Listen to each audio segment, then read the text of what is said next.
Brought to you by Colgeron All-in-One, जो मिटाए सर्दी, सरदर्द, बदन दर्द, खांसी जैसे 10 लक्षण। सेहत का ये एपिसोड आप तक लाए हैं कोल्जरन ऑल इन वन। निशांत 39 साल के हैं, दिल्ली के रहने वाले हैं, पेशे से वकील हैं। उनका हमें मेल आया। निशांत बताते हैं कि उनका पेशा ही कुछ ऐसा है जिसकी वजह से वो आमतौर पर बहुत बिजी रहते हैं। हर दिन कम से कम 18 से 19 घंटे काम करते हैं। कभी कभी तो वो 2-2 दिन तक सो नहीं पाते, मुश्किल से 2-3 घंटे की नींद ले पाते हैं। साथ ही उनका एक परिवार भी है, एक छोटी बच्ची है जो स्कूल जाती है। निशांत कोशिश करते हैं कि वो अपने परिवार को भी समय दे पाएं, अपनी बेटी के साथ कुछ समय बिता पाएं, पर यह सब बहुत ज़्यादा मुश्किल हो रहा है। पिछले कई महीनों से उन्हें ऐसा महसूस होता है जैसे उनका शरीर एकदम जवाब दे रहा है। उनका वजन काफ़ी घट गया है, मन उदास रहता है, हर वक्त उलझन रहती है। पहले निशांत को लगा कि हो सकता है ये किसी बीमारी के कारण हो रहा हो, वो बीमार पड़ गए हैं। ऐसा आमतौर पर हेल्थ प्रॉब्लम्स के कारण भी होता है। उन्होंने अपने कई सारे टेस्ट करवाए, पर सारे टेस्ट नॉर्मल आए। हाँ, बस उनका बीपी और शुगर थोड़ा बढ़ा हुआ था। उन्होंने डॉक्टर को बताया कि कभी कभी उनकी इतनी हिम्मत नहीं होती कि वो चल पाए। डॉक्टर ने सारी जांच करके किसी बीमारी की शंका को तो दूर कर दिया, पर यह ज़रूर बताया कि निशांत बर्नआउट के शिकार हैं, जिसके कारण उन्हें ये लक्षण महसूस हो रहे हैं। निशांत एक साइकोलॉजिस्ट से मिले, कुछ सेशंस हुए, जिसके बाद वो काफ़ी बेहतर महसूस कर रहे हैं। साथ ही वो अपनी हेल्थ पर भी ध्यान दे रहे हैं, काफ़ी ब्रेक्स ले रहे हैं। निशांत चाहते हैं कि हम अपने शो पर बर्नआउट के बारे में बात करें, क्योंकि आजकल की इस भागती दौड़ती दुनिया में हमें खुद पता नहीं चलता कि कब हमारा शरीर जवाब दे जाता है। हम अपने काम और जिम्मेदारियों में इतने ज़्यादा बिजी रहते हैं कि हम बर्नआउट के लक्षणों को नहीं पहचान पाते। नतीजा, शरीर पर वो असर पड़ता है जो आप सोच भी नहीं सकते। तो आज बात करते हैं बर्नआउट के बारे में। सबसे पहले ये समझ लेते हैं कि ये होता क्या है। आजकल की व्यस्त दुनिया में हम देखें तो ये प्रॉब्लम हमारे यंग और ओल्ड दोनों पॉपुलेशन में बहुत आ रही है। बर्नआउट का मतलब है कि जब हम अपने काम में सुबह से लेके शाम तक व्यस्त रहते हैं और लगातार ये चीज़ हफ्ते में 7 दिन चल रही है या 6 दिन चल रही है और महीना महीना सेम चीज़ पे हम कंसंट्रेट करते रहते हैं, तो हमारा एक तरह से फैटीग या उस चीज़ में रुचि का घटना और इसके अलावा उस चीज़ से मन उब जाना, ये सिंपल टर्म्स में इसको हम बर्नआउट कह सकते हैं। और ये एक मेंटल के साथ एक साइको सोशल प्रॉब्लम भी है। और इसके पीछे अगर हम देखा जाए तो जो मेन रीज़न है वो आजकल की भागती दौड़ती दुनिया और जिसे हम रैट रेस कहते हैं, यानी कॉम्पिटिटिव वर्ल्ड कहते हैं, और स्ट्रेस जो हमारे ऊपर है, ये सब चीज़ें इसमें कंट्रीब्यूट करती हैं। बर्नआउट से ना कि हमारे शरीर बल्कि दिमाग, दोनों ही चीज़ों पे असर होता है। तो जो शरीर है हमारा, वो दिमाग से बहुत क्लोज लिंक है। अगर दिमाग काम नहीं करेगा, नेचुरली शरीर काम नहीं करेगा। सो जब हमारी मानसिक व्यथा अच्छी नहीं होती तो ये हमारे खान पान पे अफेक्ट करती है, और इससे हमारा जो इशू होता है वो है वेट लॉस। और एक चीज़ जिसको नाम भी दिया गया है क्रॉनिक फैटीग सिंड्रोम, जिससे आपको हमेशा थकावट सी रहती है, शरीर टूटता रहता है, और लो ग्रेड फीवर तक इस चीज़ में डिस्क्राइब्ड है। क्रॉनिक फैटीग सिंड्रोम में ये सब चीज़ें महसूस होनी शुरू हो जाती हैं। आपका मन किसी बाहर काम में नहीं लगता, आप बाहर नहीं जाना चाहते, आप लोगों से मिलना नहीं चाहते, और आप हमेशा आपको कुछ ना कुछ उलझन लगी रहती है। जब हम मानसिक रूप से परेशान रहेंगे तो नेचुरली हमारे ब्लड प्रेशर, शुगर पे असर पड़ता है, क्योंकि स्ट्रेस के दौरान हम बॉडी से कुछ ऐसे हार्मोन्स रिलीज करते हैं जिससे हमारे हृदय की गति भी बढ़ती है और हमारा ब्लड प्रेशर भी बढ़ता है। और ये चीज़ हमारे को आगे हार्ट प्रॉब्लम, स्ट्रोक और बहुत सारी ऐसी परेशानियों से परेशान कर सकती है। इस चीज़ के लिए हेल्थ रिस्क्स जो हैं वो यही है कि ब्लड प्रेशर को अगर हम ध्यान ना दें या हम बर्नआउट को ध्यान ना दें तो ये हमारे में ये सारी कार्डियोवैस्कुलर प्रॉब्लम्स भी पैदा कर सकती है। इसके अलावा ये हमारे को और सोशल इंटरेक्शन कम करती है। हमारा जो वेट लॉस है वो शुरू हो जाता है। अगर हम खाते पीते नहीं है तो विटामिन डेफिशिएंसीज शुरू हो जाती हैं। तो ये सारी चीज़ें हमारे शरीर पे रिफ्लेक्ट करती हैं।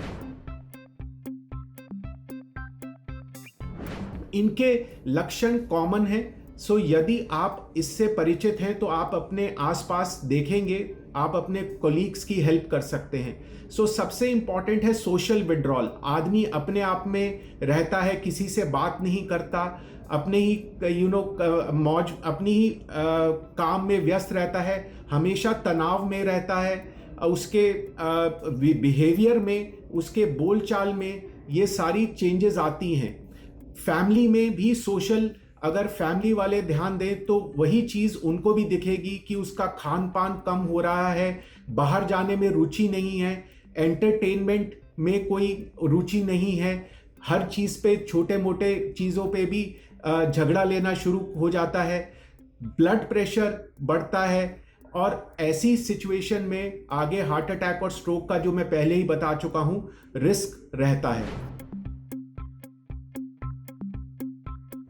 इस चीज के बचाव के लिए सबसे इंपॉर्टेंट है अपने आप को बीच बीच में ब्रेक देना, यानी कुछ समय बाद छोटे मोटे ब्रेक्स लेते रहें, नंबर 1। नंबर 2, अपने यारों मित्रों से मिलते रहें। नंबर 3, अपनी फैमिली में डिस्कस करते रहें। डिस्कस करने से हमेशा हमारा जो मन का बोझ है वो कम होता है। नियमित रूप से अपने डॉक्टर से मिलें ताकि वो ये चीज़ को पकड़ सके, और अगर साथ में ब्लड प्रेशर या और कोलेस्ट्रॉल वगैरह की बीमारी साथ में है तो वो चीज़ को हम साइड बाय साइड ट्रीट कर सकें। योगा और मेडिटेशन एक बहुत अच्छी चीज़ है जो हमारे माइंड को इस बर्नआउट से प्रोटेक्ट कर सकती है। और फाइनली साइकेट्रिक काउंसलिंग, जो कि इस चीज़ के लिए एक बहुत अच्छी, जिसमें हमारे को हेल्प की ज़रूरत है, जहां हमारी फैमिली हेल्प नहीं कर पा रही, तो काउंसलर्स जो हैं वो कई बारी आपको सजेशंस दे दे के इस चीज़ में हेल्प कर सकते हैं। तो विद दीज वर्ड्स मैं आपको ये कहना चाहूँगा कि अपने कोलीग्स पे, अपनी फैमिली में इन लक्षणों पे ध्यान दें और समय पर इस चीज़ को पकड़ें। डॉक्टर बर्नीश ने जैसे बताया, हम सभी एक रैट रेस का हिस्सा हैं, भागे जा रहे हैं, पर कोई चारा तो है नहीं। कमाना है, कमाने के लिए काम करना पड़ता है, मेहनत करनी पड़ती है, उससे बच तो नहीं सकते। पर हाँ, खुद को थोड़ा ब्रेक देना ज़रूरी है, क्योंकि जिसे आप महज थकान समझ रहे हैं वो बर्नआउट हो सकता है, जिसका असर आपके दिमाग और शरीर पर पड़ता है। आप बीमार पड़ सकते हैं और आपको कई सारी हेल्थ प्रॉब्लम्स भी हो सकती हैं, इसलिए अपना ध्यान रखिए। अब बढ़ते हैं सेहत के अगले सेगमेंट की तरफ। जानिए एक्सरसाइज करते वक्त आपकी धड़कन तेज क्यों हो जाती है और ये आपके लिए फायदेमंद क्यों है। जब भी हम एक्सरसाइज करते हैं हमारी सांसें तेज चलने लगती हैं, दिल की धड़कन तेज हो जाती है। कभी सोचा ऐसा क्यों होता है? ये जानने के लिए हमने बात की डॉक्टर रजनीश मल्होत्रा से। सबसे पहले तो ये जान लीजिए कि आपकी हेल्थ के साथ साथ एक्सरसाइज आपके दिल के लिए बहुत फायदेमंद है। जब आप एक्सरसाइज करते हैं तो आपकी मांसपेशियां आपके शरीर में खून सर्कुलेट करने में मदद करती हैं। ये काम वैसे तो आपके दिल का होता है, पर एक्सरसाइज के केस में मांसपेशियां ये काम करने में दिल की मदद करती हैं। दिल का काम आधा हो जाता है, इतनी मेहनत नहीं करनी पड़ती और समय के साथ आपका दिल मजबूत होता जाता है, आपके दिल पर स्ट्रेन नहीं पड़ता। जब आप एक्सरसाइज करना शुरू करते हैं तो आपका दिल जल्दी जल्दी कॉन्ट्रैक्ट होता है, ब्लड का सर्कुलेशन तेज होता है, आपकी मांसपेशियों तक ऑक्सीजनेटेड ब्लड यानी वो खून जिसमें ऑक्सीजन है वो जल्दी पहुंचता है। अब जब खून की डिमांड बढ़ेगी तो हार्ट को भी जल्दी जल्दी काम करना पड़ेगा डिमांड पूरी करने के लिए। तो इस दौरान आपके हार्ट रेट यानी धड़कन बढ़ जाती है, साथ ही दिल सिकुड़ने की जो फोर्स है वो भी बढ़ जाएगी। अब क्योंकि ऑक्सीजन की डिलीवरी शरीर में बढ़ गई है तो दो चीज़ें होंगी। 1 मिनट में आपका दिल ज़्यादा बार धड़केगा क्योंकि वो ओवरवर्क कर रहा है। दूसरी चीज़, सिकुड़ने की फोर्स इसलिए तेज़ हो जाएगी क्योंकि ज़्यादा खून की ज़रूरत है, इसलिए जितनी ताकत से दिल आपका सिकुड़ेगा उतना ज़्यादा खून तेज़ी से शरीर में फ्लो करेगा और इसलिए एक्सरसाइज करते समय आपके दिल की धड़कन बढ़ जाती है। समझे?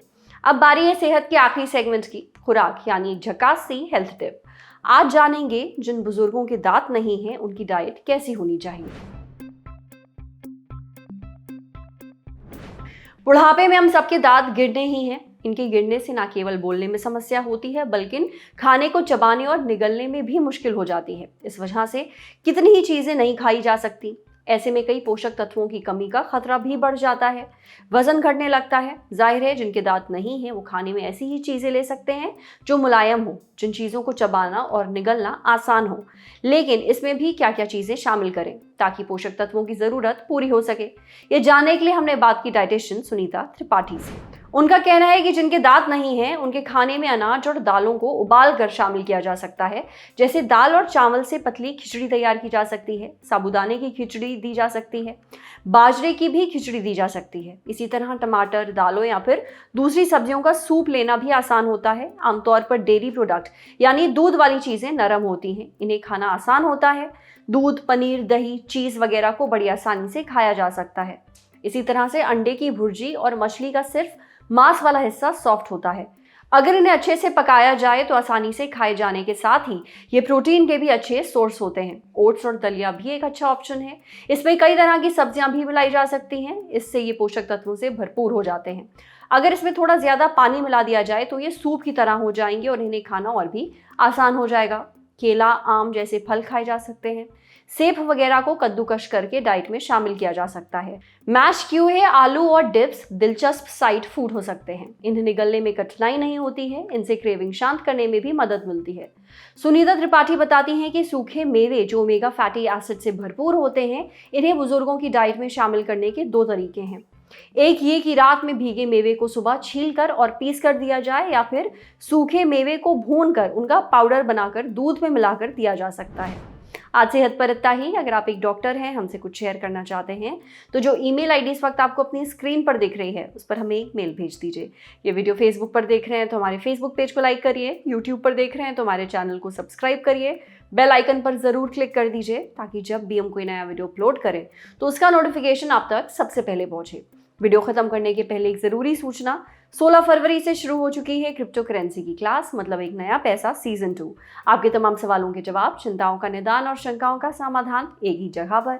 देखने के लिए जुड़े रहिए दी ललन टॉप के साथ। शुक्रिया।